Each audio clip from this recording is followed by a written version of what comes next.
जय श्रीमन नारायण। राधे राधे। आज एक प्रश्न है कि विवेक की वृद्धि कैसे हो। इस चराचर जगत में जितने भी प्राणी हैं, जितने भी योनि हैं, पशु पक्षी जीव जंतु इत्यादि, देखिए सबके अंदर बुद्धि है। भगवान ने सबको बुद्धि यथाउचित देकर इस संसार में जन्म दिए हैं, क्योंकि अगर बुद्धि नहीं होता तो हर प्राणी अपना दैनिक क्रियाएं भोजन इत्यादि कैसे करता है, यहाँ तक कि वो अपना भी वंश वृद्धि करता है, और यही मनुष्य भी कर रहा है। तो मनुष्य और अन्य जीवों में अंतर क्या है? अंतर यह है महाराज कि मनुष्य का एक लक्ष्य होता है।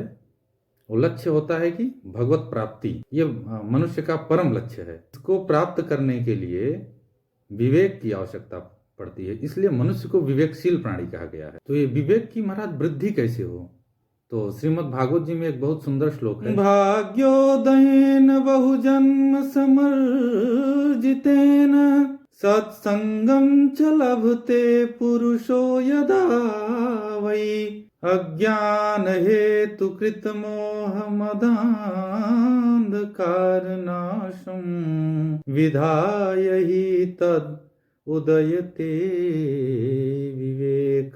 इसी जन्म नहीं अपितु अनेक जन्मों के भाग्योदय होते हैं, तब हमें सत्संग का लाभ प्राप्त होता है। और जब सत्संग का लाभ प्राप्त होता है महाराज, तब मनुष्य का विवेक का उदय होता है। और ये सत्संग कैसे, सत्संग प्राप्त कैसे होता है, ये भी कोई साधारण बात नहीं है। बहुत ही भाग्य से सत्संग मिलता है। जगत में हर प्रकार अनेक प्रकार के व्यक्ति हैं। वो भाग्यशाली जीव है जिसको अच्छे लोगों का संगति मिल जाए।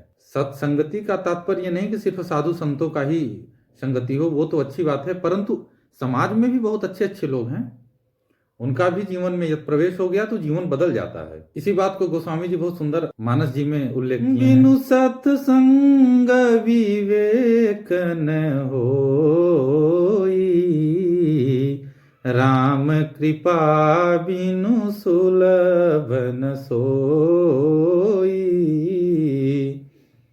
आवत यहीं सर अति कठिनाई, राम कृपा बिनु आई न जाई, राम कृपा बिनु।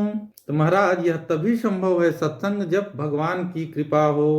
तो प्रश्न उठता है कि जब सब भगवान की ही कृपा पर निर्भर है तो मनुष्य का इसमें क्या दोष है। तो भगवान की कृपा तब होगी जब आप भगवान की तरफ आगे बढ़ेंगे। भगवान की तरफ आप एक कदम आगे बढ़ाएंगे तो भगवान तो 1000 कदम आपकी तरफ आगे चलने के लिए खड़े हैं। भगवान तो प्रतीक्षा कर रहे हैं कि कोई ऐसा हमारा भक्त हमारे तरफ दौड़े, तो प्रयास तो करे। उनका नाम ही है आनंद कंद।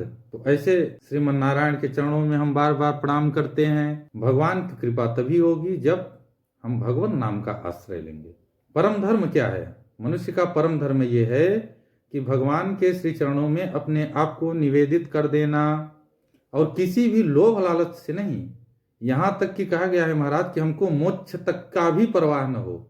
पूर्ण रूप से अपने आप को जब व्यक्ति समर्पित कर देता है, तब भगवान अवश्य कृपा करते हैं और मनुष्य के जीवन में अच्छे लोगों का प्रवेश हो पाता है और मनुष्य का बुद्धि विवेक की वृद्धि होती है।